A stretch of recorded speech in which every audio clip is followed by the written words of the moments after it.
Thank you. Nan Havens. 224 Glenview Road. That's your right name and address? Well, of course it is. What's the matter with you? You're treating me as though I were a criminal. Look, what have I done? What is it? Why didn't you tell me? I was just down to Gainesville to visit my grandmother. I obeyed all the traffic laws. Why are you doing this to me? Miss Havens, if that's your name, you can calm down now. Carrying microfilm of government property is illegal. You're under arrest, suspicion of espionage.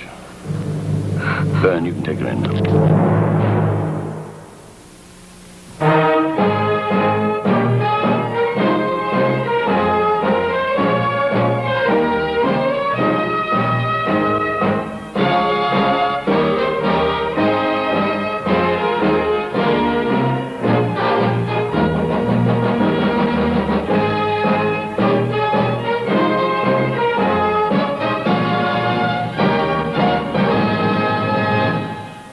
In this era of highly secret and potentially destructive devices designed to wipe out huge blocks of humanity at a single stroke, the espionage agent plays an important part. But along with the general pattern of world progress, the agent has undergone a major streamlining.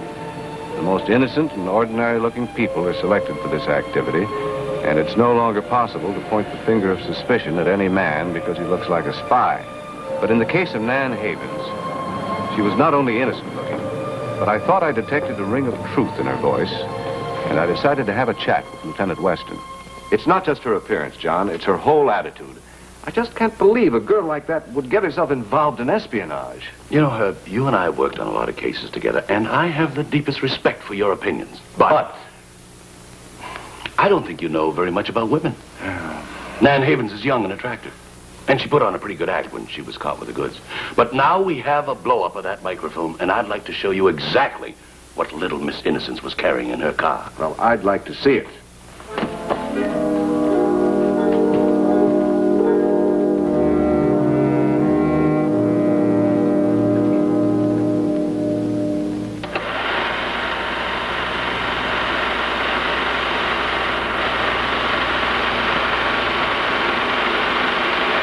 See what I mean, huh?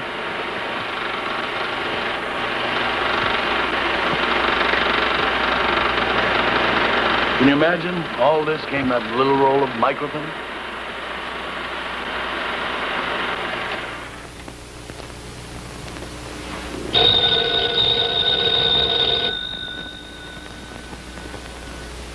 Weston. Oh, good. Send her in. Nan Havens' grandmother. Mrs. Havens, won't you come in? Lieutenant Weston? Yes, this is Mr. Maris. Maris. Mrs. Havens, won't you sit down here, Mrs. Havens? Lieutenant, I've come to talk to you about Nan. When you know the truth about her, I'm sure you won't want to accuse her of doing anything wrong. Mrs. Havens, She's very young, Lieutenant. And something like this can, well, just make a terrible impression. I understand how you must feel, but... You see, I've known her so long. I brought her up. And when you laugh and cry during the development of a child, there isn't much about that child that you don't know. No, I suppose not. Well, I knew that if I just came and explained about Nan, that everything would be all right. May I explain some things to you, Mrs. Havens? Oh, yes, do. Last week, a man was arrested on a charge of being an espionage agent. He was caught carrying classified microfilm in his possession. How could that possibly have anything to do with Nan? I'm coming to that. He confessed that every week he would get a piece of microfilm hidden in the trunk of a car parked in the 10th Street parking lot. That's where Nan parked her car. Goodness! There must be a lot of other cars parked there. Yes, but this time we got a license number, and the car turned out to belong to your granddaughter. If a creature like that could blame something like this on Nan, isn't that a proof she had nothing to do with it? Not exactly. Because when we went to question Nan, She wasn't there, and the car was gone also. But when she was picked up on the highway, another piece of microfilm was found in her car. Lieutenant, I know the police are honest, but... Mrs. Havens, I found the microfilm myself, and Mr. Maris here was with me. You haven't heard me? You haven't been paying any attention to anything I've told you. Mrs. Havens, Lieutenant Weston is a police officer. He can't ignore facts. If it'll be of any help, I believe Nan is innocent, too, and I'm going to try and prove it. Bless you. There. You see? Everybody doesn't believe Nan's guilty. Mrs. Havens, you live in Gainesville, don't you? Yes. Just a few blocks from the missile base. Yes, but... Well, Nan told us that she had been visiting you, and she was returning from that visit when she was picked up. That's right. When Nan telephoned me that she was in trouble, I tried to get in touch with Charlie. I knew my place was here with her. I thought maybe he could help me get into town. Who's Charlie? Well, he's a young man she's been going with in Gainesville. Now, that's the first I've heard about a boyfriend. Did you find him? No. I don't suppose that makes much difference. He hasn't got a car. Well, where does this Charlie live? Where does he work? She never told me. But I know she spends all her spare time with him. Mm-hmm. Thank you. Mrs. Havens, I'll do what I can. Well, thank you very much, Mrs. Havens. Thank you for dropping by.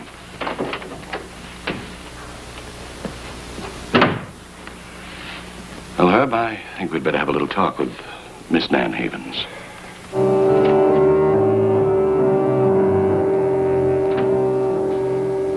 Nan, why didn't you tell us about your boyfriend before? Because I'm sure he had nothing to do with Look, it. you're not going to get any place trying to protect an accomplice. You don't understand, do you? You just don't understand. Where did you meet him? In Gainesville about 6 months ago. What was he doing there? He worked in a laundry, I think. He never talked very much about his work. What's his last name? Parrish, Charles Parrish. Where does he live? Carroll Street. I don't know the address. Excuse me. I've got some checking to do.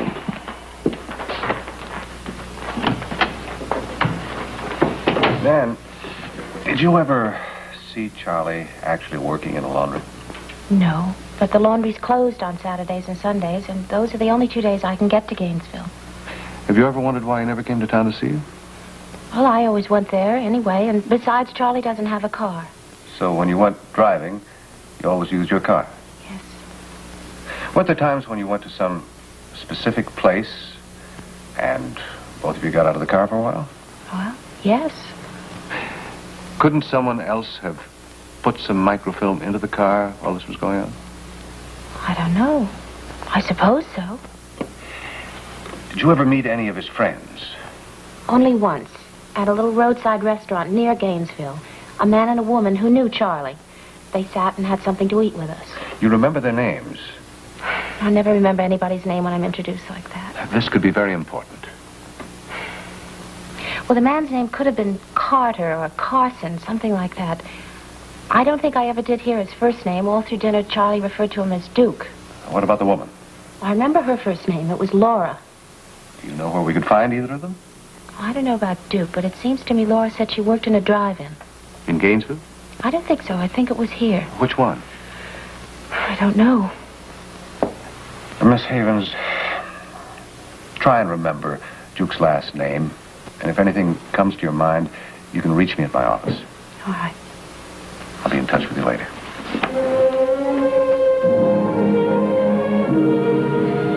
Usually, in a case like this, you start off by running down clues. But when there are no clues to run down, you just start off. Sometimes with an idea in mind, sometimes just clutching at straws, no matter how flimsy.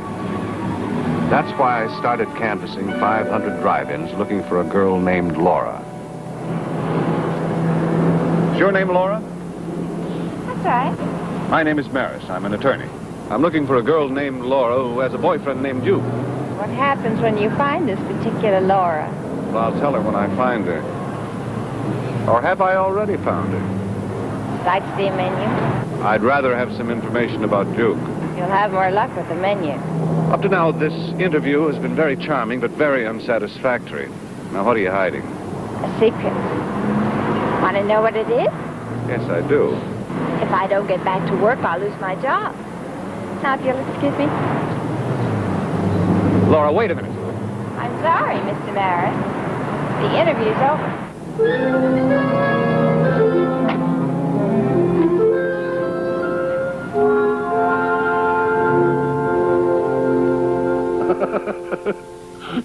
What happened to the old Maris job? I turned it on all right, but Laura turned it right off. You sure she's the one we're looking for? I don't know, but she's certainly being evasive. Weston. Yeah. Yes, I see. All right, thank you very much. Well, Herb, we're progressing, but in the wrong direction. What happened? Nobody's ever heard of Charlie Parrish in or near Gainesville, not at the laundry, nor at the place where he is supposed to work, nor does his description fit anyone they've ever known. Well, it was a nice try. Yeah. Wasn't it? Herb. You know, I hate to say this, but I don't think you have a chance in the world of preventing an indictment. I know. The way things are now, conviction is a foregone conclusion.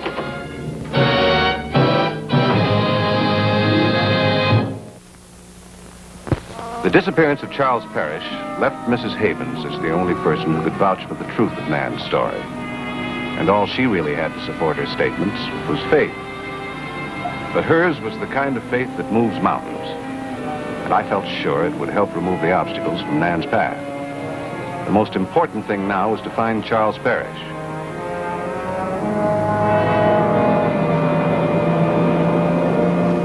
Hi, Mr. Maris. Hi. What are you up to now? Man or menu? Women, or a woman. She might be able to save an innocent person from prison. Go on. Do you ever remember meeting a girl by the name of Nan Havens? It doesn't ring any bells. She was with a young man named Charlie Parrish when she met you with your friend Duke at a roadside cafe near Gainesville. Still no bells? I remember being near Gainesville once. What's the rest of it?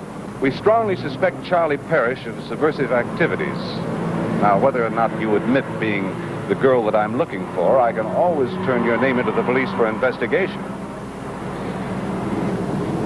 They'll soon find out whether or not you knew Duke. Okay. Duke's full name is Chester Franzen.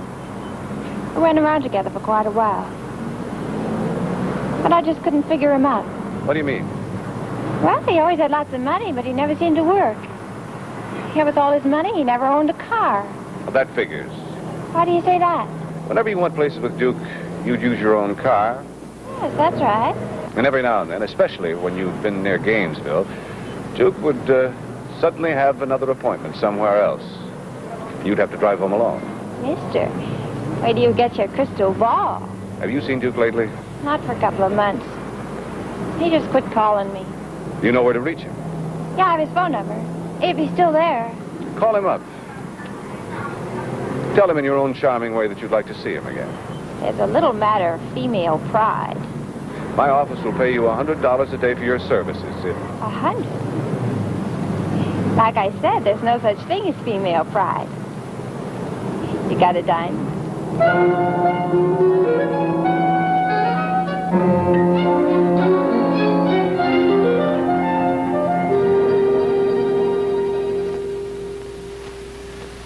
Laura's had a change of heart. At least that's the way it appears to me. Appears to you. When a young lady car baffles the astute Mr. Maris, the millennium must be just around the corner. Never mind the comment. Tomorrow is Laura's day off. She has a date with Duke Franzen at 10 o'clock in the morning. They're going for a drive in her car. Well, I hope they have nice weather, huh? So do I. I think you and I should be around to see what happens.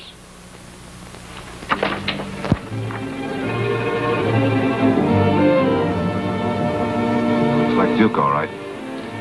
Fits Laura's description perfectly.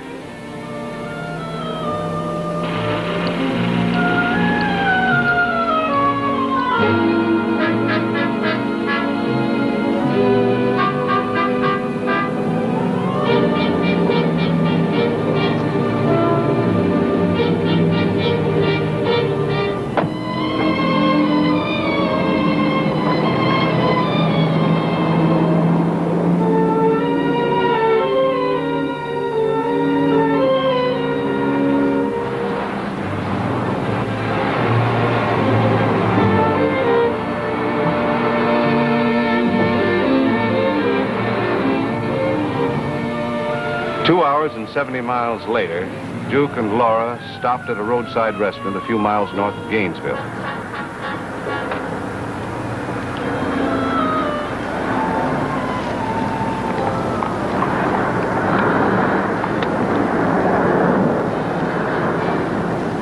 Now what? Well, just wait and see what happens.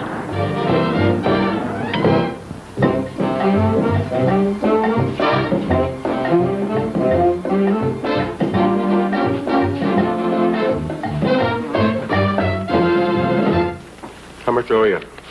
85 cents.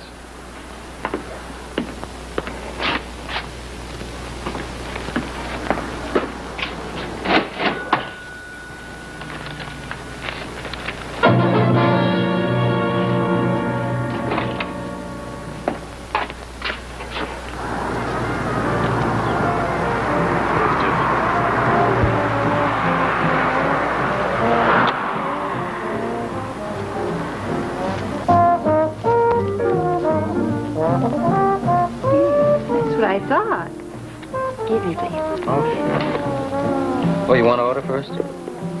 You order for me. I can't make up my mind. Okay, Bill. Hey, buddy. Get change of a $5. I'll make a phone call.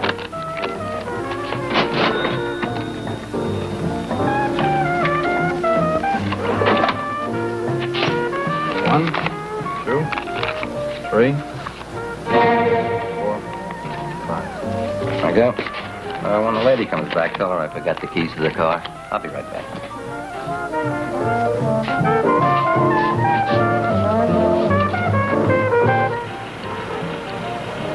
There's Duke.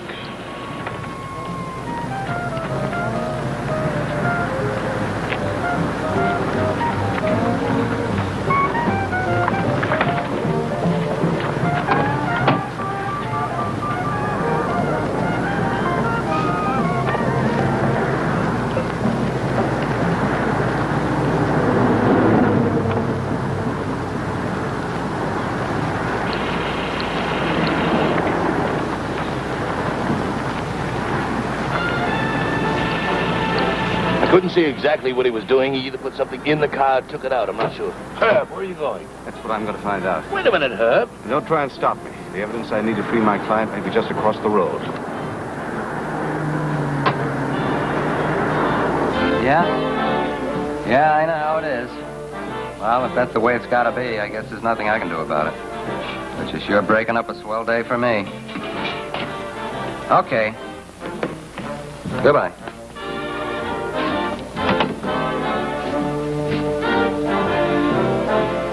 Too bad, honey. What's the matter? Oh, I just called my office. They're sending me out of town to wrap up a sale. I gotta be at the Gainesville airport in 55 minutes.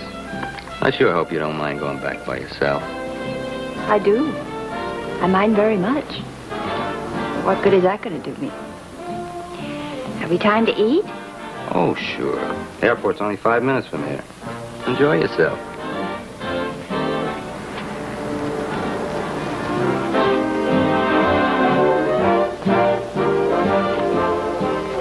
I left my compact in the powder room. Give me a minute.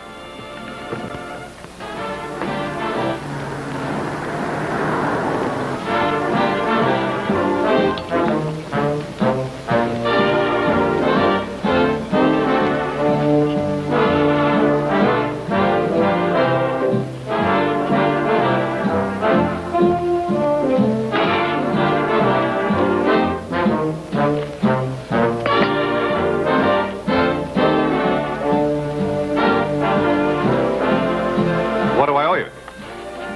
55 cents.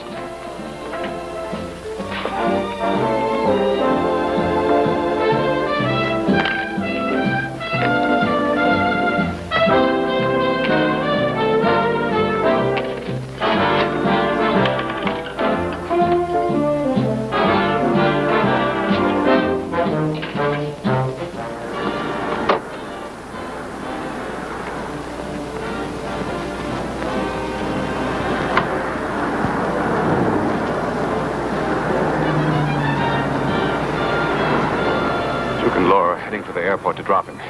She'll drive into town alone. That clinches it. Duke must have stashed microfilm in her car. Anything else? She gave me this note. The counterman is Nan's boyfriend, Charlie Parrish. That's our contact. Look, there's Duke and Laura now.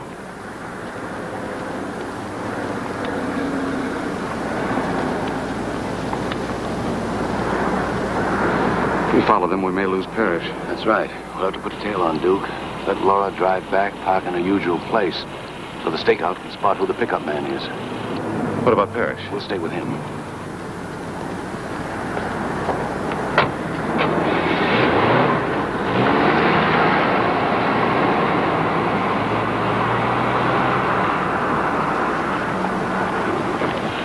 That's Parrish now. Who's that with him?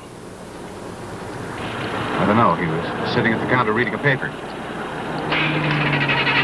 Well, Herb, that leaves us no choice. We'll have to tail him.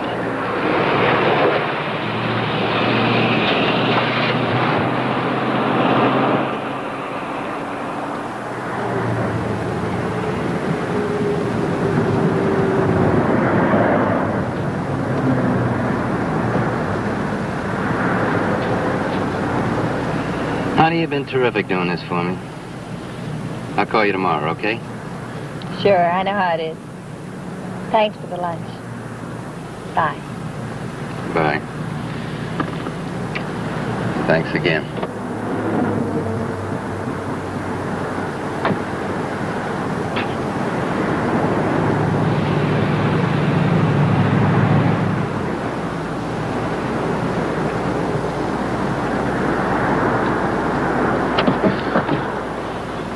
What's the matter? We've about decided that car behind us is a tail. What car? They've pulled off the road. If they try tailing us again, we'll lose them. Call off the pickup. They picked up Duke. Where they go now will be very important.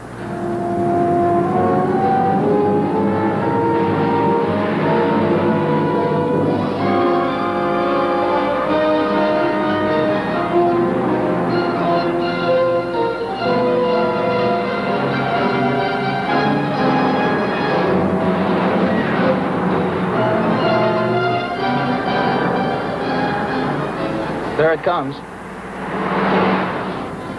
It's a tail, all right. All right, turn around and step on it. They're turning around. Looks like they know they're being followed. We'll have to stop them now. If one of them gets to a phone, the whole deal falls through. The quickest way to stop them is a roadblock. Unit 58 to headquarters.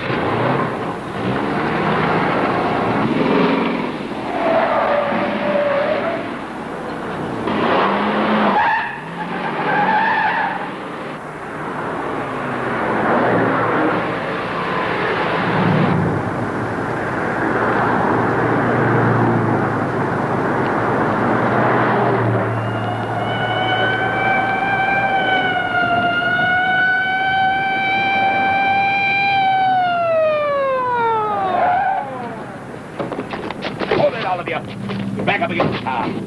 Put your hands on the car. You Charlie Parrish? Never heard of him. You will. You work at the missile plant? Listen, you might as well tell me. I can find out the truth in 5 minutes. Yes, I work there, but... What about you? Did you stash another piece of microfilm in Miss Meade's car at the restaurant? I never went near a car at the restaurant. You can't prove I did.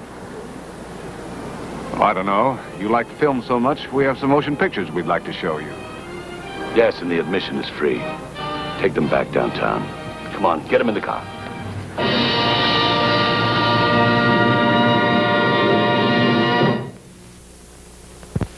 Well, there's just no way, Lieutenant. No way in the world I can ever tell you how grateful I am to you and Mr. Maris.